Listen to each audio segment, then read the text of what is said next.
Vous écoutez Les oiseaux bleus, un livre écrit par Catulle Mendes et lu par la voix modélisée de Guy Nadan. Le soir d'une fleur. On l'avait jetée, pendant cette fête, de voiture en voiture, lancée au hasard, attrapée, lancée encore. Elle avait été comme le volant de ces exquises raquettes que sont les mains des Parisiennes. Puis, un badaud l'ayant mal agrippée, elle tomba dans la boue, parmi l'herbe rase et humide. Et personne, d'abord, ne s'inquiéta d'elle. Et plus tard, dans la fête mouillée, 1000 pieds la piétinèrent, sous la gaieté languissante des lampions et des verres de couleur, tandis que sonnaient les grosses caisses et les trombones des baraques foraines. C'était une toute petite églantine rose, presque en bouton encore, avec une longue tige épineuse. Comme je passais, hier soir, à travers la foule, je vis, dans la grisaille de la fange, une petite rougeur pâle qui était cette fleur morte. Tout de suite, je devinais qu'elle avait été le sort de l'églantine, triomphante, puis mélancolique, pendant la journée de plaisir et de folie. Elle était là maintenant, souvenir, entre deux petits tas de boue, comme entre deux feuillets d'un livre, déjà flétrie, charmante encore, relique souillée et parfumée. J'eus la pensée de la ramasser, de la conserver. Savais-je, si je n'y retrouverais point l'odeur qui m'est chère entre toutes, l'odeur que j'ai aspirée une seule minute de mes lèvres rapides sur le bout d'un petit doigt ganté dans l'antichambre après le thé de 5 heures, tandis que l'on remet les manteaux? Et puis, cette rose, c'était tout ce qui restait de la gaieté d'une heure, de la promenade enrubannée et fleurissante, où Paris avait imité la fantaisie et les rires d'un corso d'Italie. Le poète qui passe a pour devoir de recueillir ce qui demeure de la joie humaine, cette tristesse qui est comme la 51e des choses heureuses. Et après, il en fait des vers. Je me baissai donc pour prendre la fleur. Mais une main avait devancé la mienne, une toute petite main, celle d'une fillette mal vêtue, sordide, presque en haillons, l'air d'une mendiante. Je laissai faire cet enfant, je ne lui disputais point la morose épave qu'elle saisit et qu'elle mit dans son corsage, sous le bâillement de l'étoffe sans bouton, très vite, furtivement. La pauvre mignonne. Cela lui plaisait, habituée à marcher dans la boue, d'y cueillir une fleur. Mais j'observais les gens, un homme et une femme qui étaient avec l'enfant, et je les suivis parmi le brouhaha de tout ce monde se hâtant sous la pluie. Ils étaient pauvrement habillés, lui en veston, elle en robe de cheviote sans manteau. Elle avait dans le cou le désordre de son chignon défait. Il avait jusqu'aux yeux, sous un chapeau rond, des frisures de cheveux bruns, annelées par un coiffeur de banlieue. Ils montraient tous deux, dans leur costume et dans leur attitude, un abandon de misère, un traînaillement de loques. C'était vraiment cet affreux couple parisien, le voyou et sa femelle. Elle ne lui donnait pas le bras, il faisait marcher devant eux la petite fille qui avait ramassé la fleur, et, en cheminant, il parlait. Chienne de journée tout de même, à cause de l'ondée toujours menaçante. Les gens riches n'avaient pas quitté leur voiture et, avec les bourgeois qui étaient venus pour voir malgré le mauvais temps, il n'y a rien à faire. Ce sont des malins qui prennent garde à leur poche. Non, c'était enrageant, à la fin, de ne pas pouvoir se tirer d'affaire lorsqu'on a bonne envie de travailler et qu'on n'est pas plus manchot que les camarades. Les étrangers ont de la chance, eux, les Anglais surtout, à cause du Grand Prix. On les prend pour des gens convenables, qui ont des relations dans les écuries. On les fait causer pour avoir des renseignements sur les chevaux qui courront, et eux, tout en causant. Mais les Français se défient des Français, pas moyen d'engager la conversation. Enfin, il était 10 heures du soir. Ils étaient venus à la fête à 2 heures de l'après-midi, et dans tout ce temps-là, pas une aubaine, rien. Il n'aurait pas eu seulement de quoi prendre un verre avant d'aller se coucher si la petite n'avait reçu quelques sous en mendiant entre les voitures. S'il n'y avait pas de quoi se mettre en colère. Alors, pour vivre, il faudrait donc s'expatrier, puisqu'il n'y avait pas moyen de faire son métier honnêtement dans son pays. Et tout cela était dit dans des grognements, avec de sales jurons et cet accent des bouges qui donne à toutes les paroles l'ignominie de l'argot. Pourquoi je suivais, pourquoi j'écoutais ces vils passants, à cause de la fillette, toute haillonneuse, maigre, laide, chétive. Ce qui était exquis, c'est qu'elle avait ramassé une fleur. « Marguerite ?»« Maman » dit l'enfant dans une secousse. La mère lui flanqua une gifle. « Une autre fois, tu répondras plus vite. Tiens, regarde là devant nous, ces gens qui viennent. Allons, dépêche-toi. » L'enfant s'approcha d'une famille bourgeoise qui courait presque dans la pluie en quête d'une voiture, et, tendant une main, d'une voix faussement pleurarde, « Messieurs, mesdames, geignit-elle, nous sommes 5 enfants à la maison. Papa est sans ouvrage, donnez-moi quelque chose, ça vous portera bonheur. » On lui donna une pièce de 2 sous que les gens passaient, elle remit à sa mère. « Bête, dit celle-ci, il fallait courir après eux, ils t'auraient donné davantage. » Et elle lui flanqua une autre gifle. La petite fondit en larmes. Elle ne devait pas avoir plus de 7 ou 8 ans. Elle avait, si maigre sous le jour des illuminations, une pâleur presque morte, avec des taches de rousseur qui avaient l'air de taches de boue. Et elle pleurait avec de courts sanglots. Puis, elle se remit à marcher devant ce hideux couple, ne pleurant plus, la main dans son corsage. On eût dit que cela la consolait de toucher la fleur qu'elle avait prise. Qu'est-ce que cela pouvait lui faire, cette fleur? Née dans quelque sale maison d'une cité populacière, habituée à une vie sans dimanche, elle ne pouvait pas avoir la nostalgie des champs, des buissons, des courses dans les bois avec les camarades en sortant de l'école. Une églantine pour elle, ce devait être quelque chose qu'on vend à des messieurs le soir sur le boulevard. Et puis, si on n'a pas fait bonne recette, des coups après minuit au retour. Tout le jour, pendant la fête, elle avait vu des coupés au Victoria, un échange fou de bouquets, des dames bien habillées, éclatantes, heureuses, la face fleurie de joie, riaient en baissant la tête pour éviter à leur chapeau le heurt envolé des roses et des pivoines, la haine des fleurs, métier pour elles, luxe pour les autres. Voilà ce qu'elle aurait dû éprouver ce pauvre être. Mais non. Elle tâtait toujours, sous l'étoffe sans boutons, l'églantine ramassée, et, les yeux à peine séchés, elle avait un sourire aux lèvres, un sourire pensif et résolu, avec un air de préméditation heureuse, comme si elle eût formé le dessein de quelque grande joie. Je remarquai qu'elle avait sous son bras gauche un journal déchiré, mal replié. Une fois, il tomba, elle le reprit très vite. Qu'en voulait-elle faire? Je la regardais. Maladive et triste, elle n'était point vilaine pourtant. Lavée, bien vêtue, on eût fait une belle enfant riche avec cette laide enfant pauvre. Elle marchait d'un pas décidé. Elle avait dans les yeux quelque chose qui ressemblait à un rêve. Cependant, l'homme et la femme, moi les suivant toujours, avaient quitté la fête. Ils avaient gagné je ne sais quelle avenue de banlieue. Ils s'arrêtèrent sous une tente flottante, lourde de pluie, et prirent place devant une table. Je m'arrêtai aussi et m'assis non loin d'eux. Ils demandèrent une bouteille de vin. Je les voyais sous la lumière d'un quinquet accroché à un poteau. Lui glabre, elle moustachue, leurs faces étaient repoussantes. Accoudés, ils se parlaient bas, avec un murmure de complot. Autour de nous, des gens qui devaient être des palefreniers et des valets de jockey menaient grand fracas, buvaient, appelaient le garçon, se querellaient, s'injuriaient. Il y avait dans l'air, avec une odeur de tonneau en vidange, une odeur d'écurie. Je remarquai que le voyou et sa femelle regardaient par instant, en se faisant des signes, 2 valets de chambre en gilet de livrée qui jouaient aux cartes de petites pièces sur la table. Mais où donc était l'enfant? Tout près, assise par terre, entre les souliers des gens. Et c'était charmant de la voir. Du vieux journal déchiré, elle avait fait 2 petits carrosses en papier, carrosses ou leur vague ressemblance, et ses mains, tantôt celle-ci, tantôt celle-là, lançaient d'une voiture à l'autre la fleur qu'elle avait ramassée tout à l'heure, l'églantine ramassée parmi l'herbe humide et rase.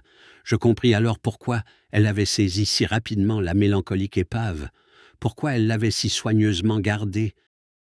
Là, entre les jambes des buveurs, Parmi l'air sale, les pieds dans la fange, la jupe dans la fange, accroupie, elle imitait à elle seule toute la gaieté, toute la gloire épanouie de la fête. Elle recevait et lançait, en une seule églantine fanée, les 1000 bouquets de la fraîche bataille, et elle s'amusait, et elle riait, et elle avait, cet enfant de voleuse et de voleur, cette mendiante, cette loqueteuse, tandis que l'homme et la femme, penchés au-dessus des verres rouges, complotaient quelques mauvais coups. Elle avait, plus sincère, au cœur et aux lèvres, toute la joie des belles mondaines échangeant des mitrailles épanouies. Bientôt elle rentrerait dans quelque bouge puant, obscur, où l'on dort mal pendant les querelles avinées du père et de la mère. Mais, n'importe, elle aurait eu, la petite misérable, l'illusion, un instant, d'être heureuse comme tant de magnifiques dames. Et c'était, je le pensais, par la pitié du destin, que l'églantine rose, presque en bouton encore, avec une longue tige épineuse, était tombée d'une main maladroite parmi la boue dans l'herbe. La belle du monde. I. En ce temps-là, dans ce pays, les jeunes filles et les jeunes femmes, si elles savaient qu'elles étaient jolies, ne le savaient guère que par ouï-dire.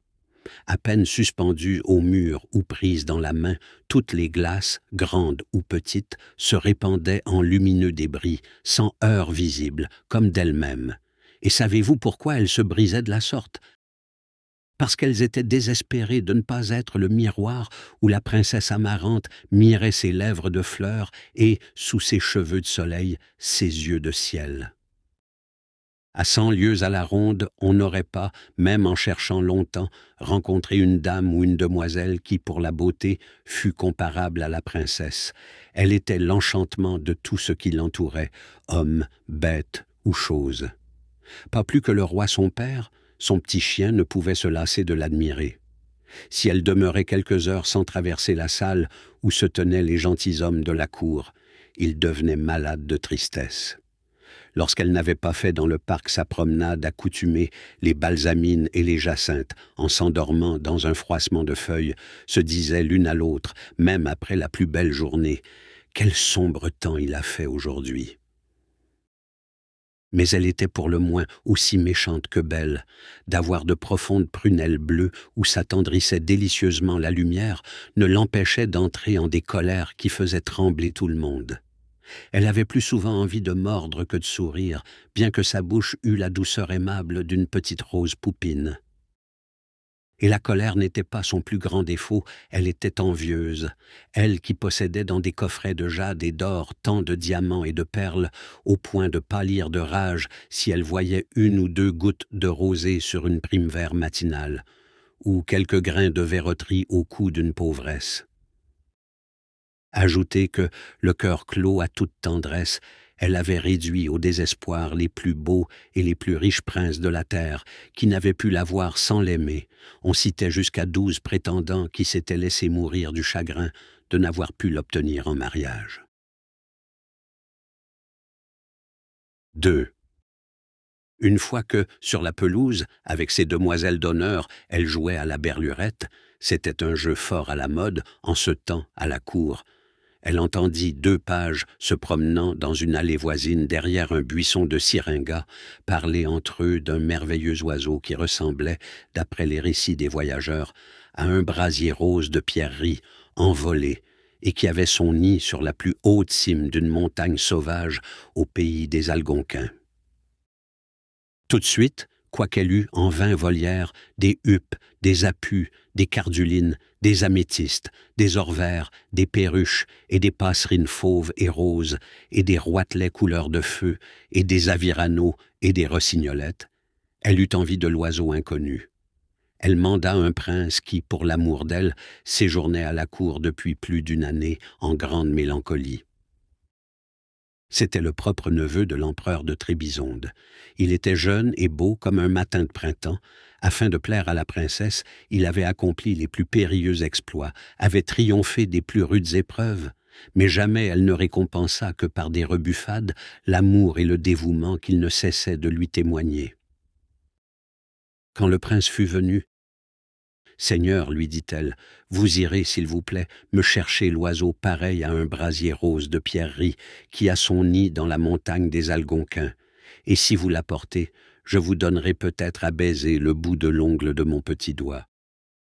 Oh, madame, s'écria une demoiselle d'honneur, ne savez-vous pas que, dans sa solitude lointaine, cet oiseau est gardé par 1000 aigles féroces aux serres de fer, au bec de fer?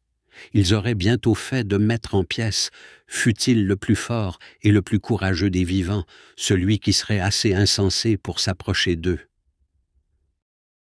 Amarante avait déjà cassé d'une main furieuse la tige du plus proche rosier. « De quoi vous mêlez-vous, mademoiselle ?» Puis, se tournant vers le prince, « Je pensais, Seigneur, que vous étiez déjà parti. » Il s'inclina et s'éloigna d'un pas rapide. Telle était sa bravoure, tel était surtout son désir de mériter la récompense promise, qu'il triompha des 1000 aigles féroces. Peu de jours s'étant écoulés, la montagne était peut-être moins éloignée qu'on ne le croyait. Il reparut, ayant sur le poing comme un faucon familier le merveilleux oiseau fait de pierreries vivantes. La princesse, avec un air de dédain, déclara que la petite bête ailée ne valait pas la réputation qu'on lui avait faite. Cependant, elle consentit à la caresser 2 ou 3 fois. Mais la cruelle oublieuse ne donna pas son ongle rose à baiser au neveu de l'empereur de Trébizonde, et même elle ne remarqua point que le vainqueur des aigles avait le front, les joues, le cou, les mains, tout déchirés et tout sanglants encore.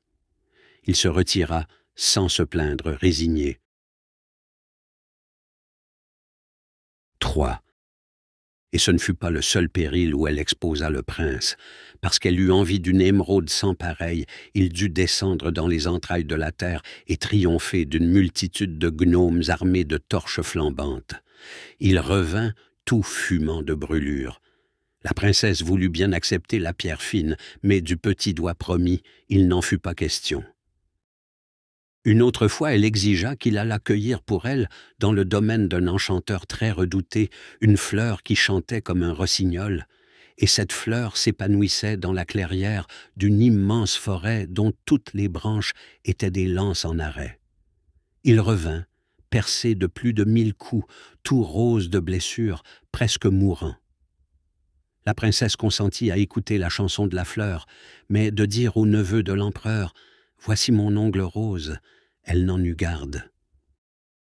Et lui, il ne se plaignait pas, heureux peut-être de souffrir, même sans récompense, toujours triste et doux pour elle, si cruel. 4. Un matin que, dans une galerie, parmi ces demoiselles d'honneur, elle jouait au bagnaudier, c'était un jeu qui, en ce temps-là, à la cour, n'était pas moins à la mode que la berlurette, elle entendit 2 officiers du palais parler entre eux, derrière le rideau d'une porte, d'une jeune fille plus exquise que toutes les femmes et que toutes les fées. Un géant africain la tenait captive dans un château de bronze. Elle était si parfaite qu'on l'appelait la belle du monde, simplement, pour exprimer qu'il n'y avait qu'elle seule de belle sur la terre. Et les officiers, pensant qu'on ne pouvait pas les ouïr, ajoutaient qu'Amarante, auprès de cette jeune personne, n'était qu'une espèce de laideron. 4 vases de la Chine volèrent en éclats sous les petits poings furieux de la princesse. Une vivante, plus jolie qu'elle, voilà ce qu'elle ne pouvait tolérer. L'idée lui vint incontinent de faire périr dans les plus affreux supplices celle qui avait l'étrange impudence de l'emporter sur elle en beauté. Elle manda le neveu de l'empereur de Trébizonde. « Seigneur, dit-elle, vous irez, s'il vous plaît, me chercher la belle du monde qu'un géant africain retient captive dans un château de bronze, et si vous la conquérez, je vous jure que cette fois, je ne refuserai pas à vos lèvres l'ongle rose de mon petit doigt. » « Oh, madame, s'écria une demoiselle d'honneur, ne savez-vous pas que, dans ce château lointain, la belle du monde est gardée par 1000 guerriers aux têtes de lions et de tigres qui déchirent et dévorent, en moins de temps qu'il n'en faut à un vautour pour croquer une alouette, les insensés rôdant dans le voisinage. Une armée innombrable de héros, brandissant, au lieu de lances, la foudre et l'éclair, ne vaincrait pas ces monstres qui ne dorment jamais. C'en est fait du prince, s'il ne refuse pas d'obéir à votre caprice. » Amarante souffleta sur les deux joues la trop pitoyable demoiselle d'honneur, puis, se tournant vers le prince, « Eh quoi, Seigneur, dit-elle, vous n'êtes pas encore revenu ?» Il courba la tête et sortit. Mais ce fut seulement après une absence de plusieurs mois qu'il se montra de nouveau devant la princesse une fois qu'elle traversait la cour du palais.